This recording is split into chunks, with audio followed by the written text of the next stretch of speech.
Yo, what's up, everybody? Welcome back to the greatest show on earth, the Millionaire Mindsets Podcast. I am your gracious host, Xavier, and today I got a legendary, amazing episode on the way. So if y'all listening, y'all watching, make sure y'all y'all share this with a friend, family member, because this information is about to be transformative. Like I can't even describe it. I'm super excited to have this gentleman on the show, and his name is Shawn. Meaike, welcome to the show, brother. Glad to have you. Thanks for having me, man. I appreciate you, dude. Definitely. And getting right to it.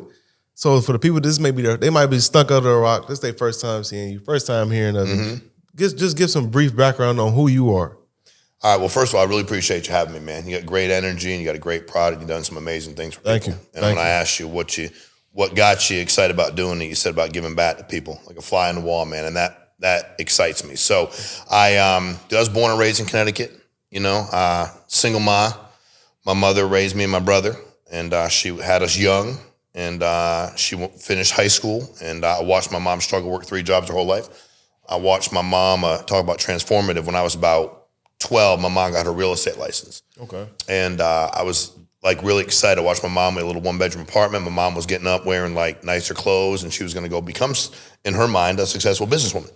And everybody around her was telling her she couldn't do it, right? If it was that easy, everybody could do it, that kind of deal. She worked at a hospital plant. She put a thing on her hair, like a hairnet. She worked in a bar at night.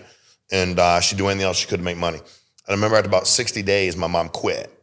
Came in, she's like, this real estate, she went on about why she couldn't do it, why it wouldn't work. And I remember thinking to myself, I love my mom, but no matter what happens in my life, I ain't never gonna give up on myself, right? The one thing my mom did give me was unconditional love, which is actually, a lot of people say I have a low self-image, and scientifically, they say the number one cause of low self-image is lack of unconditional love. As people grow up. My mom loved me. Like I knew that part. No matter what else was going on in my life, how messed up it was, she loved me. So I, at 17, you served our country. And thank you for that. At 17, I went down to the Connecticut Armory. And I'm like, I'm going to be a Marine. Okay. That's my deal. So I went down to the ASFAB, got all excited. I was 17, graduating high school. I get in trouble all the time, get arrested. I drank a lot, I partied a lot. And my mom said, you're not going to join the military. I want you to go to college. And I'm like, I don't want to go to college. And back then, we were afraid of our parents because they whooped the shit out of us. Now. Different. Somebody said to me, your mom ever put you time out? I said, my mother would hit me so hard I'd be timed out. She didn't put me in a timeout. And I went to a JUCO to play baseball. So I was like, I'm only go if I can play sports. I wanted to play baseball. Then I transferred to 4-year school. In my freshman year, I was a business major. Okay. But what bothered me about the business program was none of the people teaching me were actually business people. So I started asking them, like, hey, man, can you tell me about, like, your business experience? Like, you're teaching me about, like, organizational development and business management. And I realized they were just full-time teachers. So I was like, this bullshit, I ain't gonna do this. And I became a social work major. And because those people actually worked during the day and they were taught at night or worked at night and taught during the day. So graduated after about a year and a half, I was playing ball. And my baseball coach said to me, what are you gonna do after college? I said, I'm gonna play professional baseball. And he's like, no, you're not. He's like, dude, there's thousands of people that do what you do. He said, well, I'll give you some advice. He said, you're charismatic, you're not stupid, and you're a hard worker. He said, go make something of yourself. Don't get stuck in this game forever. It'll never feed you financially. You'll never make enough money. The majority of the people that mess with sports and hold on too long are broke. I'll never forget that. Pissed him off because I quit right away. He's like, I meant at the end of college. I was like, no, dude, I'm out now. And I did. I quit on the spot. I thank him for it to this day. And, got done with college and I had jobs left and right, worked at UPS. I worked at McDonald's when I was in high school, worked at UPS for years, unloading trucks, cut lawns, do whatever you could do. And I worked as a child protective services worker. I worked with abused and neglected children in the state of Connecticut for 13 years. So I did that. I got my real estate license early, really, I think because my mom had hers. And I was making myself some money. And, I've insurance, real estate, waste management. I've owned tons of companies. I've had a lot of successes. I've had failures, and I've learned a ton along the way. So, I think my heart aligns a lot with what you said earlier, dude. I just want to see people know they can do it. Mm-hmm. I've met a lot of really rich people, and what I've realized is they ain't smarter than we are. They don't necessarily have anything we don't have, except for they had a different foundation growing up. And I'm like, what if we could get that, teach it to people, create it ourselves? Somebody's got to break that curse in their family, right? Like I went to college. I think I was the first one that graduated college. I don't know anybody else that did. You know what I mean? A lot of things I wanted to be first at in my family and changes. So That's it, dude. I mean, had a lot of success, a lot of failures, and now I'm here talking to you, and you famous, so I must be doing something okay. Man, you got a lot I want to touch on. You talked about the foundation that you said these successful people, they may not be smarter than us, but they had that foundation. So what is that foundation? What is those things? I think the understanding of business, right? The thing about business is that, first of all, I was a big fan of finding things that everybody needed to have, right? Everybody needs real estate. People are always going to buy and sell. They're always going to rent. Always. That's never going to change, right?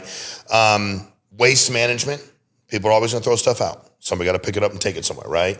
Insurance. People they need life insurance, right? I wanted staples. I wanted things that, I think you have to decide, are you somebody that will invent something? Because we have a lot of serial inventors who never invent anything, they make any money. And they create stuff all the time that they can't monetize. So my mind doesn't work that way, nor does 99.9% of the minds of people. But they spend all their time in this fictitious world. And I think the people that I know that are wealthy or rich, it depends on what your definition is, they were taught the entire time growing up, they watched people make money. They watched people invest back in their businesses. They learned about taxes. They learned about business law. They learned things that we didn't learn. But dude, now I know a lot of those things. I've learned them. So why not pass them on to as many people as we can? And I think also what they believed in themselves. They have a belief in themselves. And me, while my mom loved me, nobody ever spoke. Dude, when I started like making money, my mom freaked out. Really? Oh, hell yeah. Why?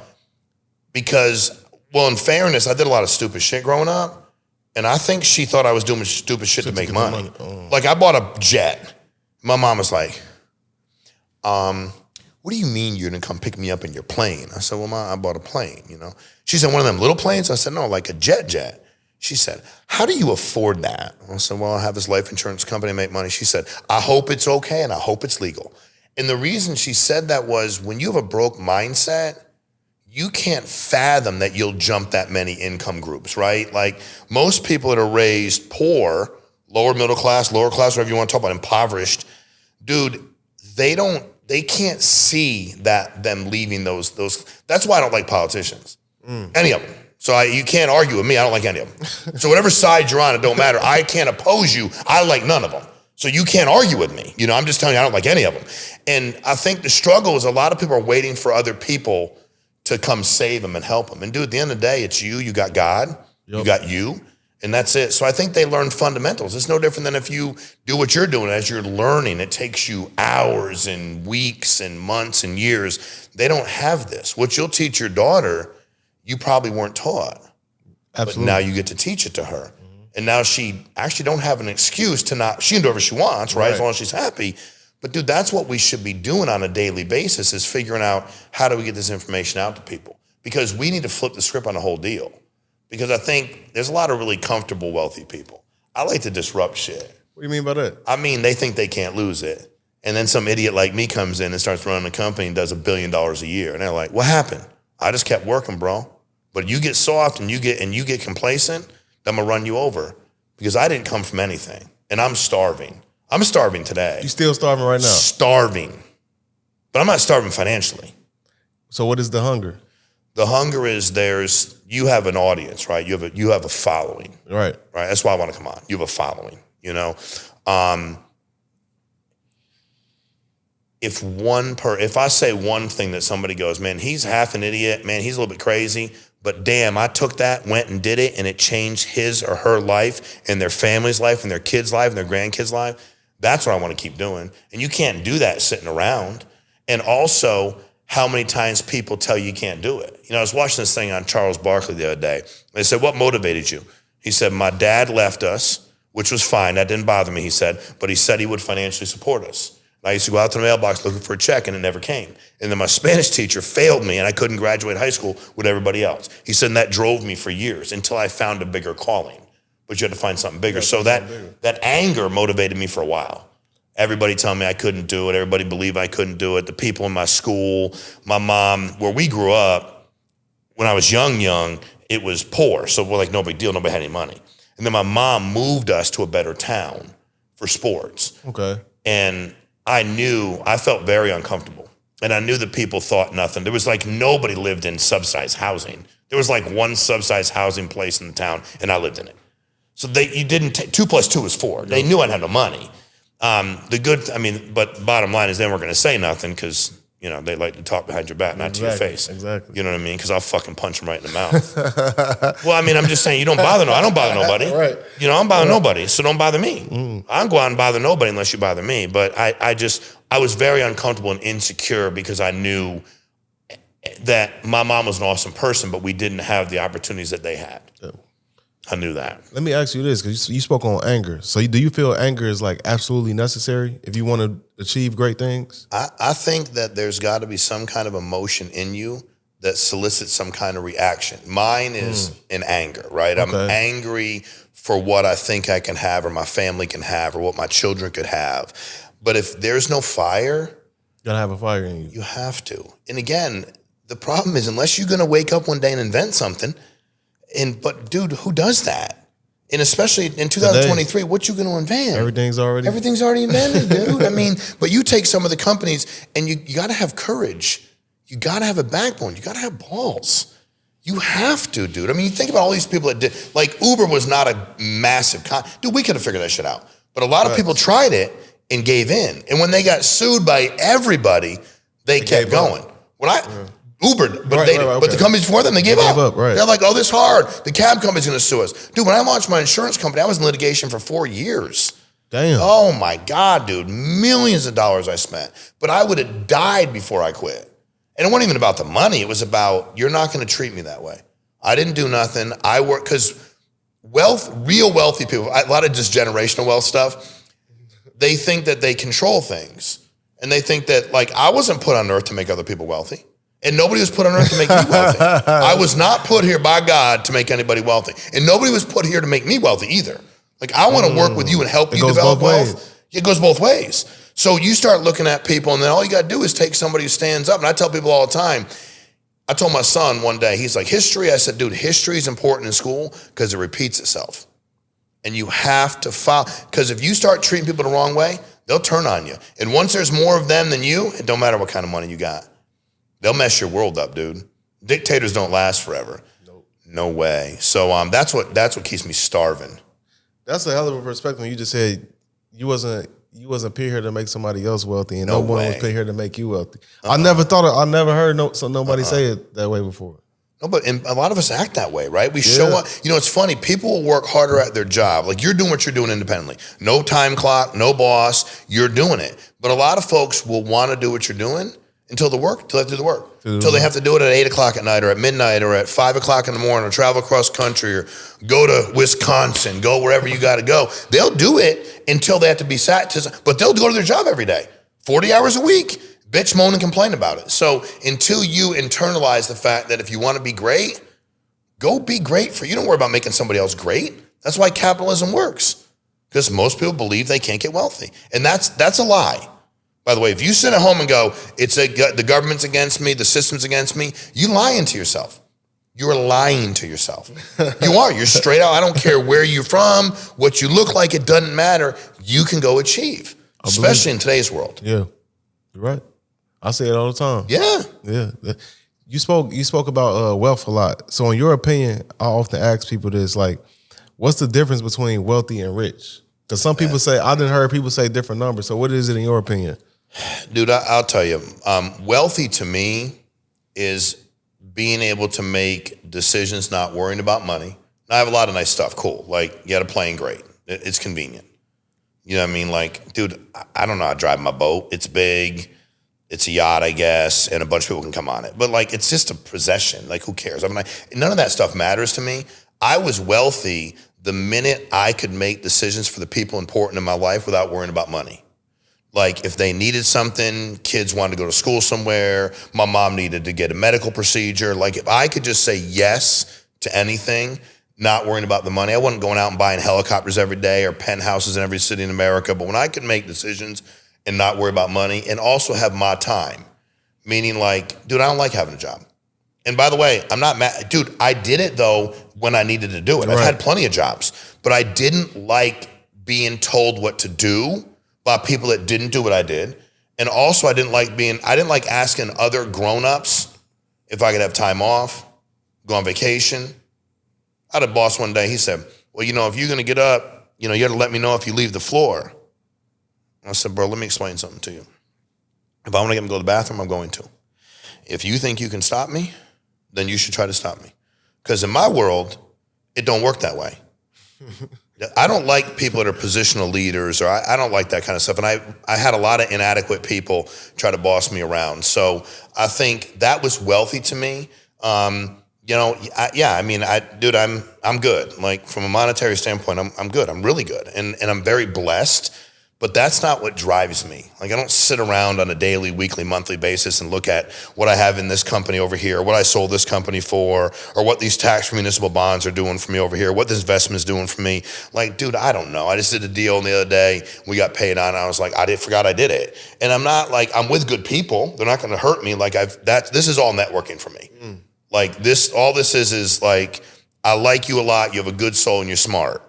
This is networking for me. If I can network with good people that are similarly situated as me, life is really good. But wealth to me is being able to make those decisions and having time to do the things you want to do in life and be able to give back as well. And I don't have a number on, I hear a lot of people on the internet, and I don't like them, by the way. Like I like you, but I don't. If you don't make $400,000 a year, you're a loser. It's like, bitch, why don't you call me a loser to my face? When I was making $51,000 working at the state, why don't you come to my house and call me a loser hiding behind the camera? I don't like that. And you don't ever dehumanize somebody, belittle somebody, because it doesn't matter. And by the way, your situation can change like that.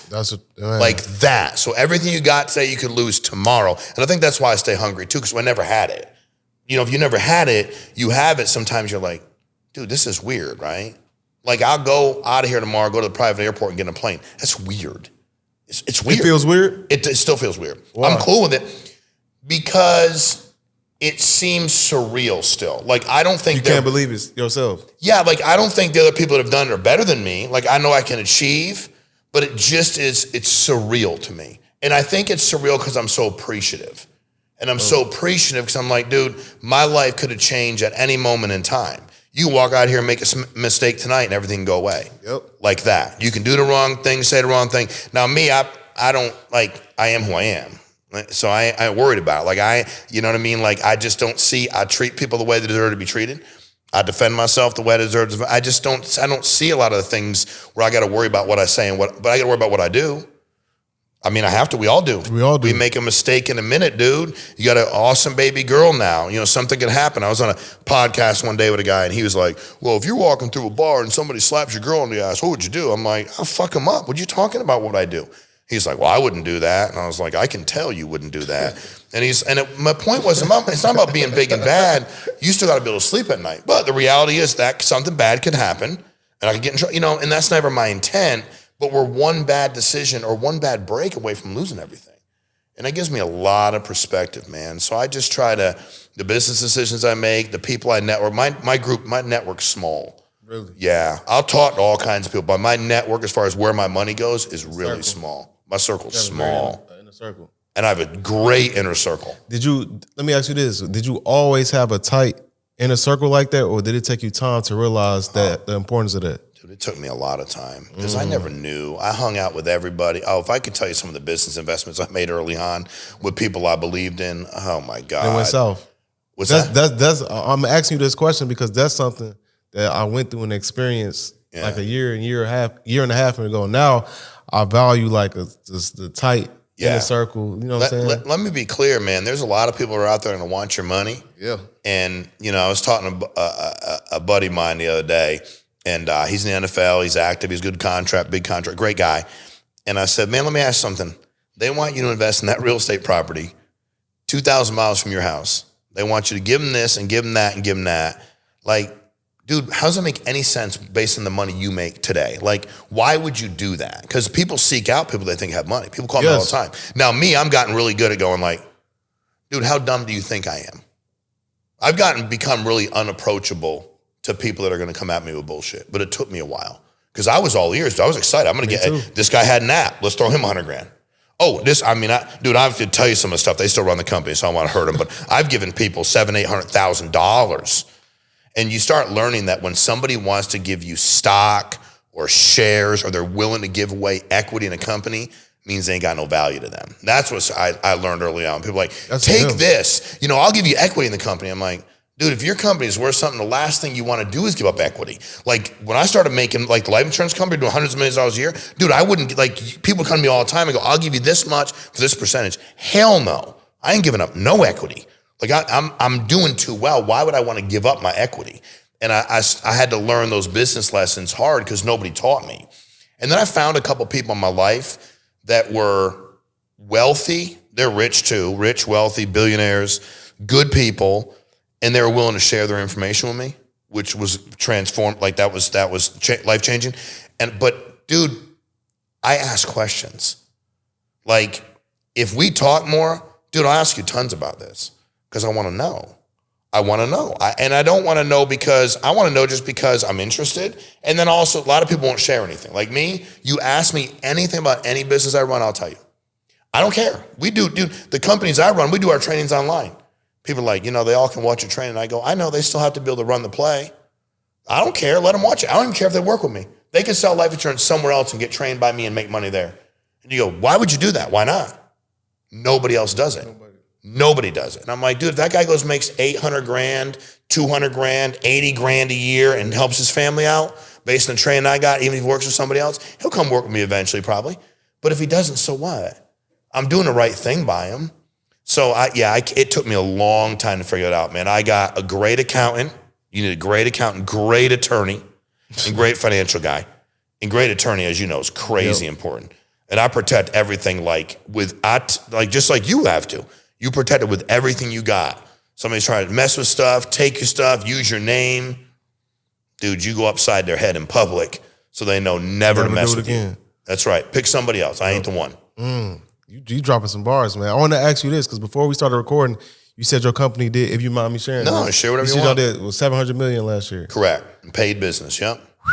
So talk about how did you get a company to that point? Because most people, they can never get their company to, I'm not shitting on nobody at all. I'm just speaking on the facts. Most people can never get their company to 100,000 in a year. 100%. To get to 700 million is insane. So how did you do that? So we took like in any industry it works, right? I was sitting in a meeting probably 15 years ago with Arthur Blank, who was one of the founders of the Falcons? Owner of the Falcons, yeah. And very small meeting, like 12 people. And I'd paid to be in there. And dude, if I pay, I am going to wear you out with asking questions because I paid. As you should. As I should. Yep. And everybody else is looking around. I'm like, I ain't here to just hang out. I'm going to ask. And I said, Mr. Blank, I have a question for you. If you had to attribute one, like I know there's plenty of things. Home Depot, I mean, you sold it for billions.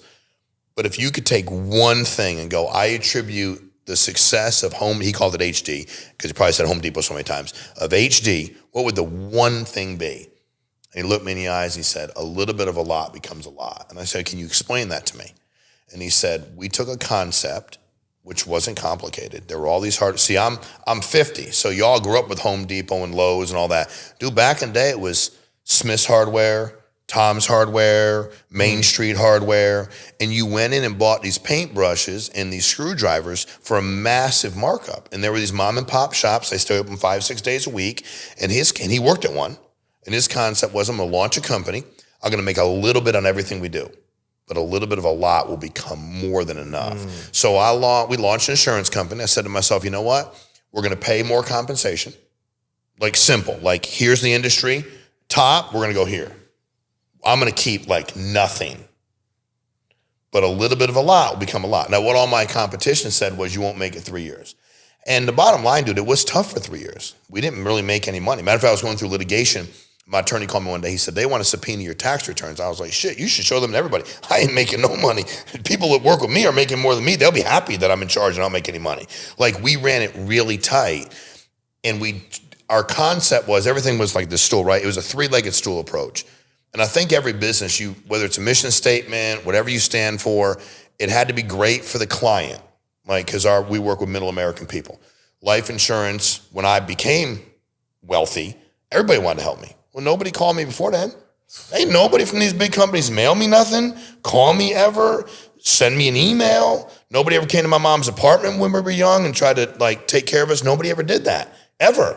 So I'm like, why don't we work in the middle American market where there's less agents and more clients, right? Let's make sure we take care of the client. It's going to be great for the client, great for the agent, and it can't harm the company.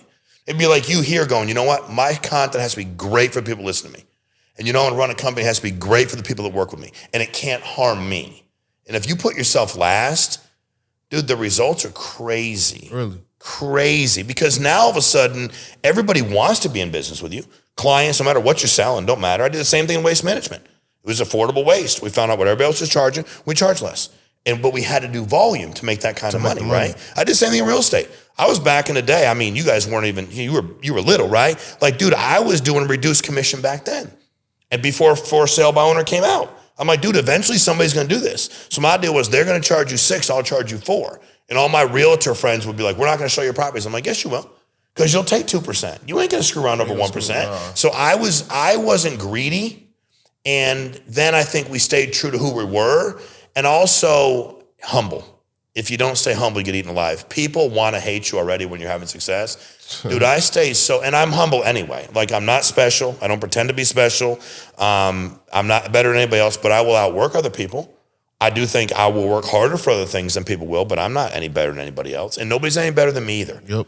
So I think I live in that, and it's allowed us we've evolved technologically. When we needed to grow the company, I was not afraid to take on capital. I wasn't afraid to give up equity when we need to scale it, because you can't go you start doing $5, $8, $10 million a year, you can run it on a small technology platform. You start running a couple $100 million, dude, you need to put a lot of money into it. I was never afraid to spend money. Never. Whatever it costs, I'd pour it back in. And it was the juice of it, dude. Like, the juice of it's what gets me going. It's like an all-in poker game just all the time. Really? Yeah, man. Yo, I got so many questions I want to ask, but before we I get to my next question, we're gonna take a quick intermission. So recently I was talking to somebody, right, and they was talking about how it was at a conference, and he was saying, because you mentioned having a non-figure company and stuff like that, like, and he was saying the game, when you get to, he was like, you could get to 7 figures hustling, get to 6 figures hustling. He was like, the game isn't built for an 8-figure hustler. And I remember hearing it, and a lot of people in the audience, they was kind of confused by that, and I was like, it immediately made sense to me, because I'm like, you get to this level, it's all about systems and strategy. 100%. Not just you just running around just randomly doing shit. I think you get $1 million doing like that, but hitting 8, 9 figures, I think it has to be more what's the word I'm looking for? Structure. Yeah. What do you think about that? I think, well, it's spot on. I think you need an infrastructure that supports the growth, right? Especially in today's world. And it's also leadership development. I think that a lot of people, dude, you can only go so far hustling on your own. You know, for me, what I really thrive in is developing people along the way. And what I mean by that is putting them in positions where they get to win and lose at a higher level too, and also never taking credit. I was at a lunch one day. I seen this dude that I work with, and he's like waving me over. I go over there. He's got his entire family there, and he introduced me to everybody, and I was like, "Nice to meet y'all. Nice to meet y'all." And I can't remember how she was related to him. She said, "Hey, do you like working for whatever?" I think it was her brother-in-law. And I was like, "I love working for him." She goes, "He has done such a great job running the company." Well, should I run the company, right? She goes, "He's done such a great job running the company. We're so proud of him. I hope he treats you good." I go, "I'm gonna tell you something right now. He treats me unbelievable. I couldn't be any prouder to work for him." And I go on and on and on and on. And he's just looking at me. You can see him, and like he's like he don't. So we get done. I'm like, "Great to meet you." I'll go back over. But he comes over a little bit later. He's like, "Hey man, listen, I'm really sorry about that." I said, "Sorry about what?" He said, "I didn't tell him I ran that. I just tell him I said, first of all, bro, you run your own company. You work with me and you run your own company. And don't ever apologize. Bro, I don't give a shit if you call me the janitor. I'm just happy to work here." And I think the problem is I had a very, very smart man one day tell me that companies implode when they get to a certain level because they run out of credit. And I thought he meant credit like money. You know, I'm like, well, they're making good money. Why can't they take on capital, leverage what they have? He goes, "I'm not talking about money, Shawn." He said, "The guys or girls in charge want too much credit. So for me, I want none of the credit. If it goes bad, it's my fault. If it's going good, it's because I have great people. I already have 100% of the credit to give away. So now I take the next level of leadership and try to teach them the same thing. And if I get an outlier who's egotistical, dude, I know eventually that implode because he or she can never get that ego fed enough. They're like a bottomless pit. So I definitely agree. And also to that point, you have to bring on the right people to run those systems. See, I never had I was the president, CEO, CFO, COO, call it all. But when you get a certain level, you need to bring on a CTO, technology guy, right? Chief technology person, CFO, you need all those positions. And I didn't need those early on. I wouldn't even, I said to a guy one day, man, I wish I had more money when we first started. He goes, would you have even known what to do with it? And I was like, probably not. He's like, dude, you were just hustling to build something. Once it got big enough, I kind of took a step back and I didn't get taken advantage of. I had people that would call me all the time, wanted to come in and advise me, and they had never done what I was doing. So I was like, I don't want to hear from anybody that's not done this. If you've done this, I'll talk. I don't give a shit where you went to school. I don't care how many degrees you got. Have you done what I'm doing right now? No, then don't talk to me. And I started really just getting with a lot of people that have been very successful, but it's a thinking man's game, dude, when you get to that level. It's chess. It ain't checkers anymore. You can will a lot of businesses to a certain level. And then when you get big enough, the real big people want a shot at you. So the problem is when you're getting big, you tend to look, especially with social media, you tend to look like you're big on social media. There's a lot of people that, unless you know social media, they look big and they're not. They're not big. They like some of them are watching you right now. Like they're not big. They look big. And I'm not begrudging. I'm just being a straight shooter. They ain't big, And it's like, for me, I always knew who I was and where I was, right? Like I know that, and I'm willing to give the respect where people deserve it, right? But I also knew that as we were growing it, we'd look bigger than we were, which means the people that were massive would want to try to knock us down. And so for me, we kept this this battle mentality, dude. Like we're fighting for the right reasons. So for me, it was always exciting. And that's what gets me up in the morning, dude, is when I go to bed at night, I think somebody's trying to take what I have. When I wake up in the morning, I think the same thing. I just do. I'm like, somebody woke up this morning thinking they're going to take a shot at what I got. And you know what? Buckle up, bro, because I'm going to keep working real hard too. But I know that people are out there trying to do that. But yeah, whoever said that, he or she's right, man. It becomes a very different game. And it's about aligning yourself with the right people. But it's not as complicated as people make it either. Like, I know the insurance business really well. Dude, I've scaled a lot of companies. I know those businesses pretty well, but I've gotten really good at having the right attitude all the time. I breathe life into people. I allow people to see in themselves what I see in them. Like before you started doing this, did you know you'd be as good at it as you are? No. But if I had taught you 4 or 5 years ago, I'd been like, dude, he's sharp as shit. But you might not have seen it. And you might have done it with me. You might have been like, he's sharp, and I wouldn't have seen it. So one of the things I've done well at is helping people see that in themselves and put them in positions to win. And putting them around other people that have done really well and going like, dude, he's no different than you. She's no different than you either, and he's no different than you. There's no reason we can't go ahead and have what they have. So it does become a different game. And again, great attorney, great accountant. I'm telling you, dude, great financial guy or girl. And if you have those 3 things, and I have more attorneys now than I have trademark attorney. This one over here, this one, I don't even know. And they're worth every dollar that I spend. As you spend with them. Every dollar I spend, dude. Because you get big, everybody wants a shot. That's the nature of the business. And 100%. How long have you had your insurance company at this point? It was just 9 years this past December. It's been 9 years. And our goal, talk about goals, when we opened the company, I was living in a house that was probably worth $130,000. I had a Honda Accord. At about 250,000 miles. I was in Connecticut till I hit a deer and busted that radiator. I would have kept driving that thing forever, right? And I remember being in our little office one day, and I said to the one employee I had, we're going to be $1 billion company in 10 years. And I said, do you believe me? And he said, I believe you because you seem to believe you. I have no idea how we're going to get there. I have no idea how you're going to take us there. And I was just saying to him the other day, I'm like, dude, isn't it crazy? Like, we legitimately have a shot to be $1 billion company in our first decade. But dude, you couldn't talk me out of it.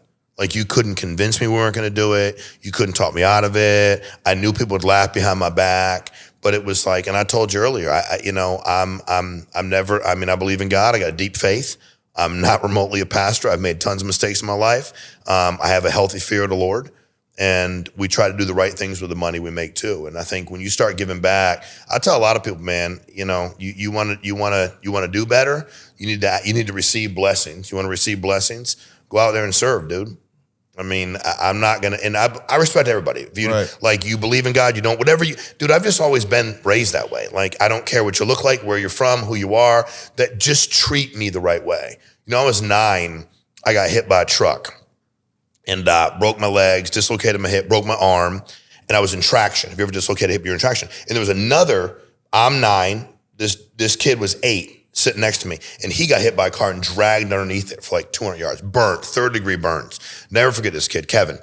And I remember after like the 4th day, I was like, dude, it's just the 2 of us. Like, there's no, like, it's just 2 of us in a bed.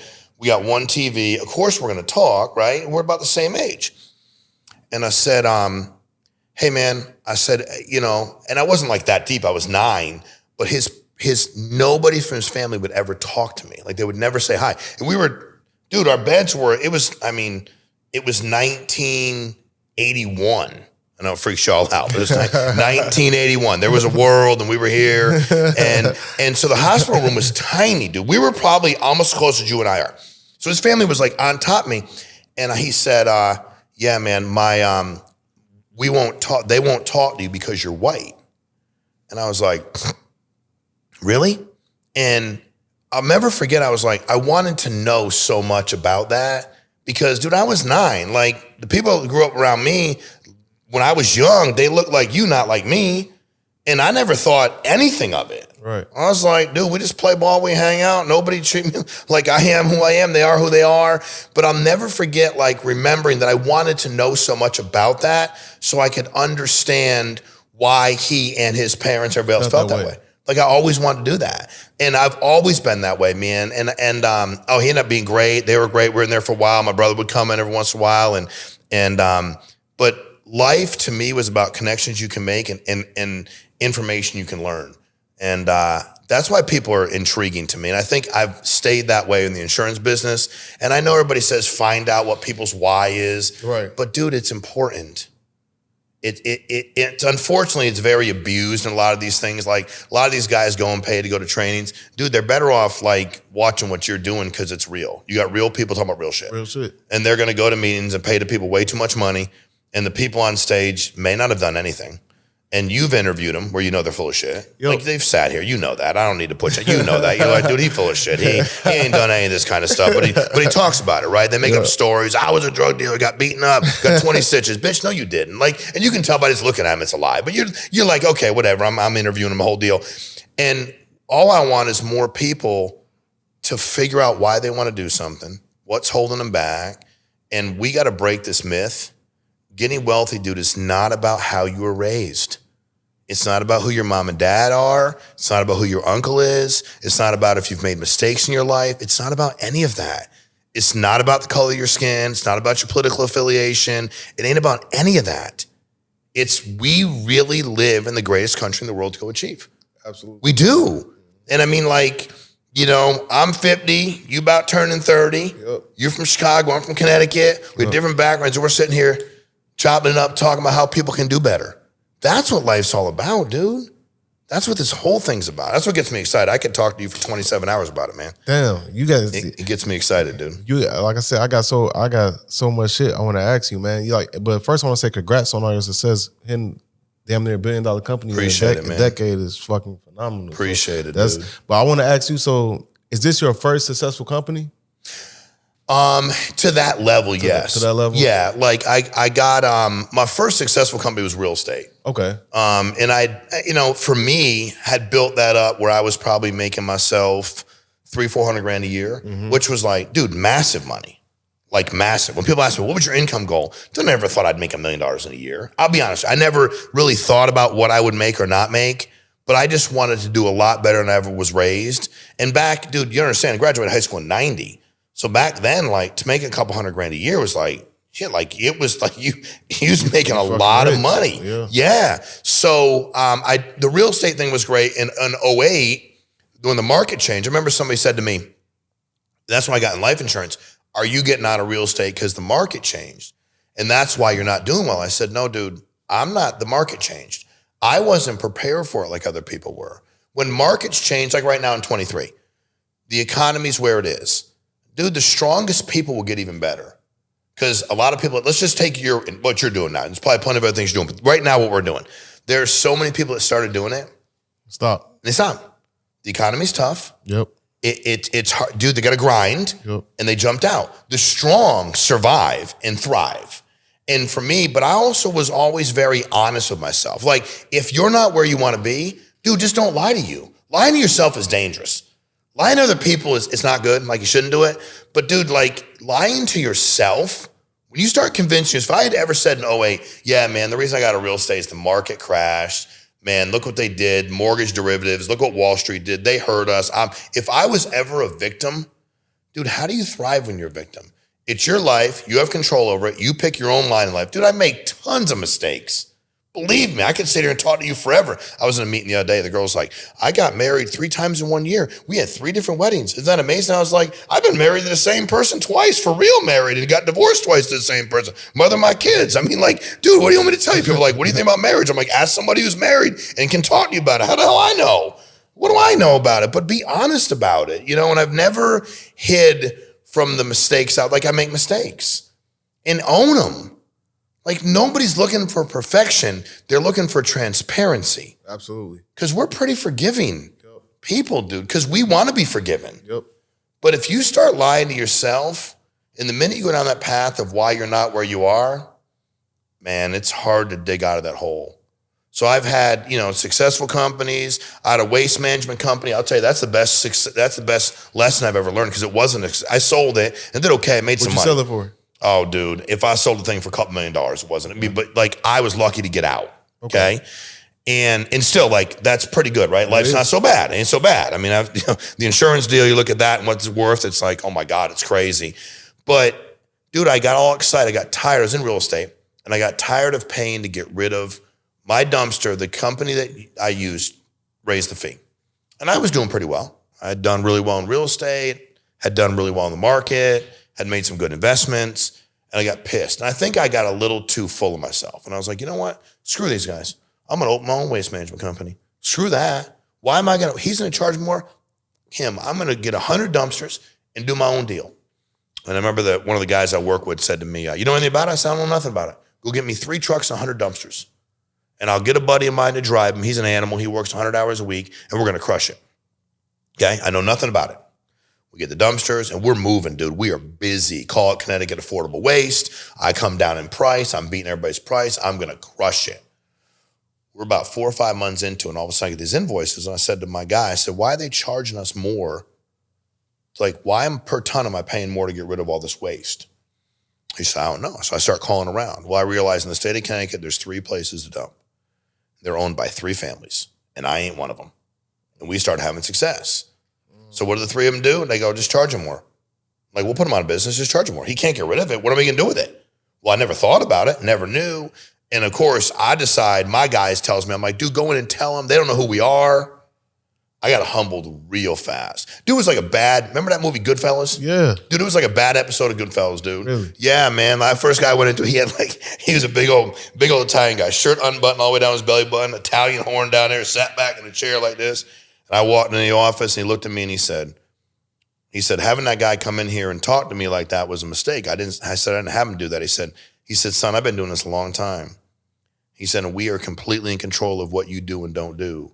I was like, damn, these guys are serious. And I learned right then and there. Number 1, I hadn't done a lot of research. Number 2, I thought busy was profitable. And I actually learned we were running all over the state of Connecticut, dumpsters everywhere. And I finally sat down and said, you know what? Let's confine everything to like 2 towns. Like, let's just do, we ain't gonna, and if it's outside of these 2 towns, don't bring the dumpster. By the time we drive it there with fuel, insurance, and then start selling to homeowners, not contractors. Contractors, number 1, don't pay their bills. They're paying the ass. You been in real estate? Yep. They're paying the ass. They are. The crews are different. They'll fucking rob you. Dude, they'll rob you. They'll change the price overnight. They'll steal your shit. So I was like, we're going to do only homeowners in these 2 towns.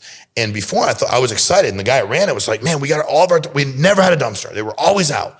Dude, we went from having no dumpsters in inventory to having half of them sitting still and started making money finally.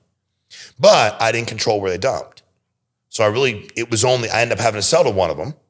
Wow, you sold to one of the families. What are you going to do? Like, get to a point. I learned a ton about business. It was a cool ride, right? I got out, made money, life is good. But it was one of those things where I had to learn that there's always a bigger bear. Like as good as our company is, we'll do $1 billion. Dude, there's bigger bears out there. And you have to know when you're not the bigger bear. I mean, if some dude walks in here and he just won some MMA championship and he's like, you want to fight?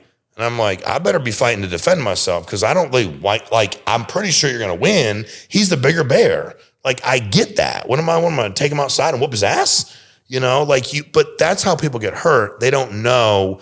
And what I should have done is done more research. So real estate, I did a lot of research and watched. I bought tons of rental property. I got very lucky, and I did. Lucky, blessed, call it what you want. I sold every one of my rental properties. They closed as a group. They were international investors, came in through New York and bought them all. 2 weeks before COVID hit, I closed. Damn. I had hundreds of rental units that I packaged up and sold for millions. No idea. None. Dude, I'm going to tell you something. I'm not trying to be like, I don't know, dude. Like, the more we've given back, like, I literally one day woke up and I was like, you know what? I'm going to liquidate all my real estate. I'd had it for like a decade. I'm like, I'm just going to liquidate it. I remember my accountant was like, why do you want to do it? Like, dude, your occupancy rate is high. Like, the money's good. It took us a long, you're just printing money. And I'm like, I'm just going to sell them, dude. Like, I couldn't even tell you why. I, to this day, can't tell you why. Even when I was getting close to closing, I'm like, and I never questioned doing it. And it's funny because right before the closing, they had called me up. I had outstanding permits from like well before I owned them. And the buyer said, you have to clean them up. And I remember my guy said, dude, don't do that. Screw that, screw him. He wants a $25,000 credit. I was like, dude, do the $25,000 credit. Had I ever not done that and not closed them, I might have been fine. I would have kept working. I would have lived my life. Right. But dude, nobody paid rent for 2+ years. Yep. And in Connecticut, you weren't collecting nothing. Like nothing. They just would have lived there for free. And that would have driven me crazy, by the way, too. Because I would have gotten to the point where like I would have felt like I was being taken advantage. I tell people about real estate. If you want to get in real estate, if you get emotional, don't do it. Don't do it. It's an emotional roller coaster, dude. It just is. If you can realize it's just business and don't take it personally. And I think that's the other thing I learned, dude. I don't take stuff personally, business personally. Like if you and I do a business deal, it goes good, doesn't. As long as you didn't lie to me, you're up front. I was the same way. Like life's good. I don't take it personally. I just don't. Nothing. People say stuff. I don't pay attention to. It's business, dude. I ain't got no energy to chase everybody around. What's your biggest loss you took?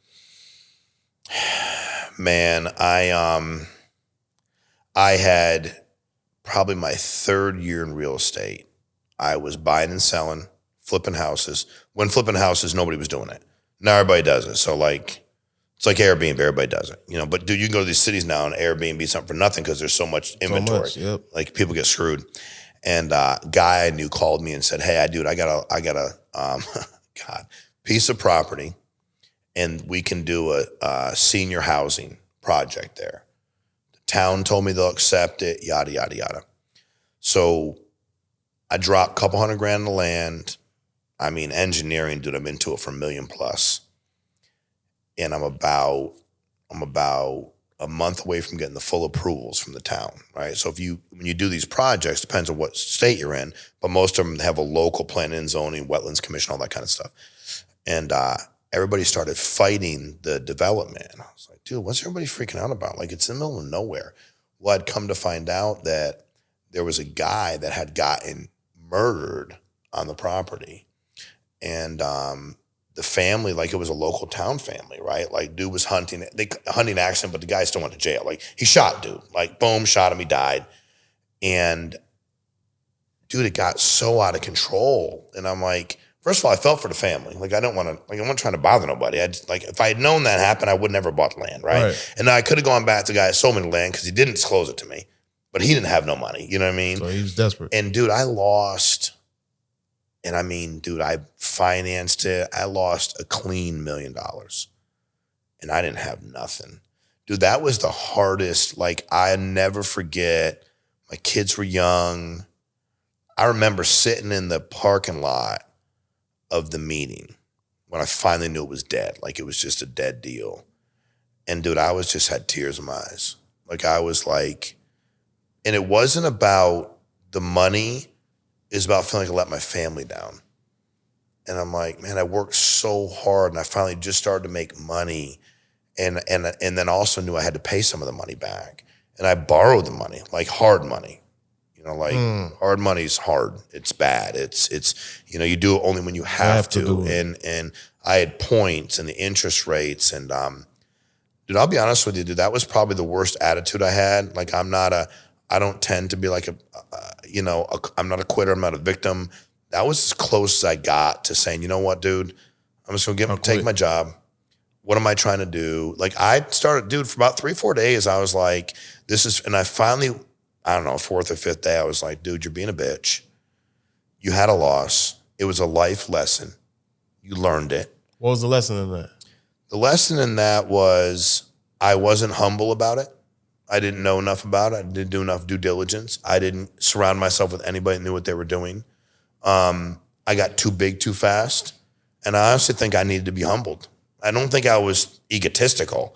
I think I was because I had a couple successful real estate deals, I thought, why not jump into something I don't know? So from that moment on, I stayed in my lane of things I knew.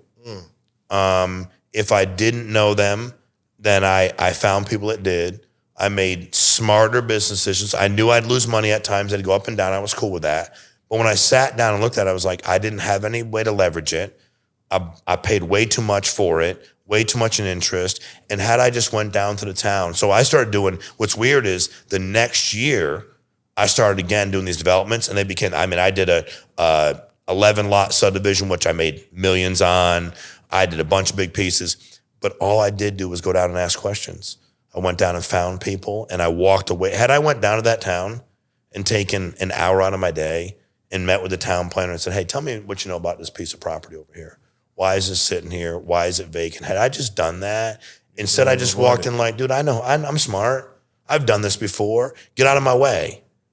And I'll tell you, the meetings I sat in was the most, because it was like people were just up talking about me like I wasn't even there. Like I was the worst person that ever walked the face of the earth. And I learned that if I've done my due diligence, then life is really good. You know, and I'll leave you with this on the real estate deal. About 4 months after that, I went to look at a piece of property and I looked at it quick. I knew it was a winner. I'd done enough research. I didn't know how big, I bought the thing, full price they wanted. It was on a lake, had 4 additional building lots. I bought it for 450 grand and immediately started subdividing their lots. The dude next to me was really wealthy, owned like the ferry companies, all kinds of stuff. He decided to sue me. And instead of being crazy, so I got his number. I called the guy. I couldn't get his number. I said, give me his number. I'll give you $5,000. When I settle this, I told him, I said, give me his phone number. True story. You give me his phone number. I'll give you $5,000. If I settle this with him, I'll give you $5,000. I called him. I was like, hey, dude, listen, you don't know me. I don't know you. I'm never going to quit. So why don't you and I just have lunch, figure out what the lots are worth, come up with a deal that works for both of us. I bought it for $450, sold to him for $1.4, made $1 million in 3 months, did nothing. I spent $5,000 to my buddy for the phone number and probably $7,500 in engineering. So I did my due diligence. I wouldn't back down moving forward. I knew I'd still lose. And I decided, don't be a freaking crybaby, dude. When life punches you in the mouth, that's part of the lesson. Because what happens to most people when they get hit is they go back to, I wasn't born with any money. Nobody taught me. I realize how hard it is. And they just play the victim. Dude, I'm never going to play the victim. No matter what happens, I'm going to own my shit. And it's allowed me to be very successful and help a lot of people be very successful too, which is more important than the money. And this is the final question I got for you. So for the person, male or female, that's listening to this, right, and they want to have a massive company, a massive business, that's their dream. What is your best piece of advice for them? Just for those that's like thinking like, I don't know if I can really do it. Everybody around them telling them like, you can never fucking do that. Yeah. Like what's the piece of advice you have for them?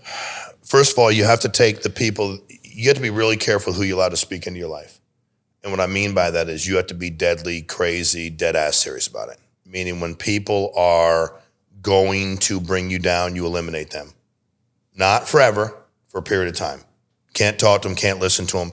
And you have to decide that you can do it And the reality is, dude, there's so many industries out there that are looking for people that don't have anybody out there. Because here's what I realized, just like you, and like a lot of other people, I was smart and I can relate to a lot of people. Most people are smarter than they think they are. And if you can relate to a lot of people, and I watched people do it and I emulated them. I watched what they did. I watched what they said. I watched how they walked into a room. I watched they didn't chew gum when they were talking in front of groups. I watched how they shook people's hands. I watched how they made them feel. And then I watched unsuccessful people do stuff and did the opposite. I became a student, dude. Become a phenomenal student.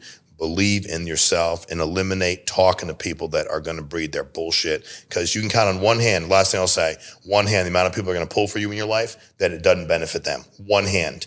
If you think you got 100, you're full of shit. On one hand, the people that will pull for you if it doesn't benefit them. That's deep. That's deep. And wrapping up, I just want to say, man, I appreciate you taking the time to come out and come on. I want to do this shit again, man. Hey, man, me too. I want to do this shit Dude, again. I definitely want to do it again, bro. I'm in. Well, plug in all your stuff where people can follow you and all that good stuff. So my name, it's Shawn. Last name is Meaike, Meaike. You find me on Instagram under my last name. Punch Me in the Face is the podcast. We ain't got nothing like you got going on. We're trying to grind it. Wrote a book called Punch Me in the Face. Quick read. We donate the money to the Dream Center, any proceeds we get. So you want to help them out, help us out. It's a quick read about how life will punch you in the mouth and how you got to get back up. But you can find me on Instagram. Follow me, please. YouTube, Punch Me in the Face. And that's just about life's going to whack you, dude. You got to learn to get back up. And you guys, you all know you can find me on all platforms. I'm at Xavier C. Miller. That's on Twitter, Instagram. You can follow the Millionaire Mindsets. That's on all platforms as well. YouTube, TikTok, Instagram, Twitter, Facebook. And once again, man, I really appreciate you coming to do this, man. I want to do a part 2 soon. So we gonna talk about it. And that's all I got for y'all on this episode of Millionaire Mindsets Podcast. See you guys next episode. Peace.